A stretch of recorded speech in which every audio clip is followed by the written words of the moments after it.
Today I will be presenting on the evolution of the definitive mammalian middle ear.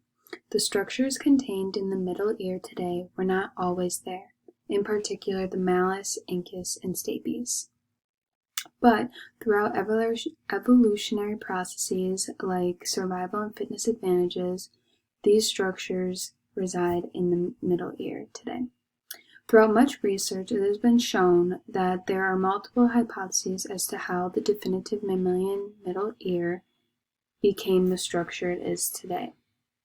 But one thing rang true for all the hypotheses, in that it was connected to the evolution of the jawbone, in particular the lower jawbone.